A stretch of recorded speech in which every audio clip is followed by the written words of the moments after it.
ரெண்டாவது நாமம் அம்பிகையை ஒப்பற்ற அரசி அப்படின்னு சொல்லுது. அதுக்குதான் மகாராஜ்ஞி அப்படின்னு பேர்.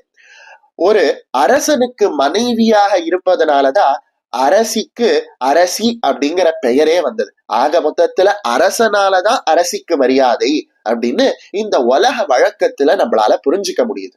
அந்த வகையில பார்க்கும் பொழுது இந்த மீனாட்சி, அதாவது இந்த ஸ்ரீ மகாராஜ்ஞி அப்படின்னு சொல்லப்படக்கூடிய அந்த பராசக்தி பரமேஸ்வரனுடைய மனைவியாக இருக்கிறதுனாலதான் அவளுக்கு இந்த பேரரசி அப்படிங்கிற பதவி வந்துதா அப்படிங்கிற கேள்வியை இந்த ஸ்ரீ மகாராஜ்ஞி அப்படிங்கிற நாமம் நம்ம மனதுல ஏற்படுத்திடும். அதாவது பராசக்தியை பொறுத்த வரைக்கும் பரமேஸ்வரனுடைய தர்ம பத்னியாக இருப்பதனாலதான் அவள் மகாராணியாக இருக்காளா அப்படின்னு கேட்டா அப்படி இல்ல அப்படின்னு சாதிக்கிறது இந்த ரெண்டாவது நாமம். என்ன சொல்லுது அப்படின்னா, அவன் கணவனாக இருப்பதனால் அம்பிகை இந்த மகாராஜ்ஞி அப்படிங்கிற பொறுப்புல இல்லையா, அவள் இயற்கையாகவே தானாகவே இந்த உலகம் அனைத்தையும் ஆட்சி செய்யக்கூடிய வல்லபம் பொருந்தியவள். அதனால ஸ்ரீ மகாராஜ்ஞி, அவளே இந்த உலகத்தை நிர்வகிக்க கூடியவள். அப்படிங்கிறதுனால அவள் ஸ்ரீ மகாராஜ்ஞி அப்படின்ற பெயரால் அழைக்கப்படுகிறாள் அப்படின்னு சொல்றோம். இப்போ நமக்கு ஒரு சந்தேகம் வருது. பரமேஸ்வரன் பத்னியாக இருப்பதனால் இவளுக்கு அரசாங்கத்தை, அதாவது தன்னுடைய ராஜ்யமான இந்த 14 உலகத்தையும் நிர்வகிக்கக்கூடிய சக்தி வந்ததா அப்படின்னு கேட்டா இல்ல.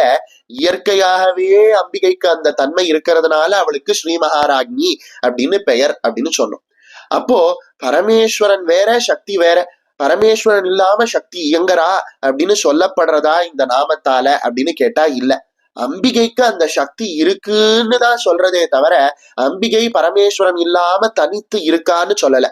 அதனால அம்பிகைக்குள்ளேயே பரமேஸ்வரன் இருக்கார் அப்படிங்கிறதையும், அதாவது சக்திக்குள்ள சிவம் அடக்கம் அப்படிங்கிறதையும் சிவத்துக்குள்ள சக்தி அடக்கம் அப்படிங்கிறதையும் நாம புரிஞ்சுக்கணும். அப்படிங்கிறதுதான் இந்த மகாராஜ்ஞி அப்படிங்கிற நாமம் நமக்கு வெகு சூசகமாக வெகு ரகசியமாக சொல்றது.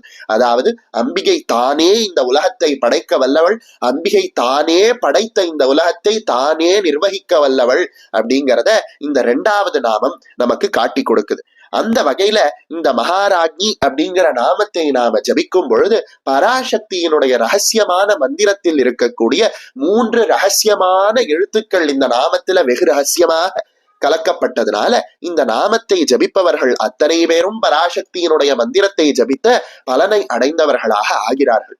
அந்த வகையில பராசக்தியினுடைய திருப்பாத கமலங்களை இந்த மகாராஜ்ஞி அப்படின்னு சொல்லப்படக்கூடிய நாமத்தை சொல்லி ஒப்பற்ற உயர்ந்த பேரரசியே அப்படின்னு சொல்லி அவளோட பாதத்துல நாம சரணாகதி செய்வோம்.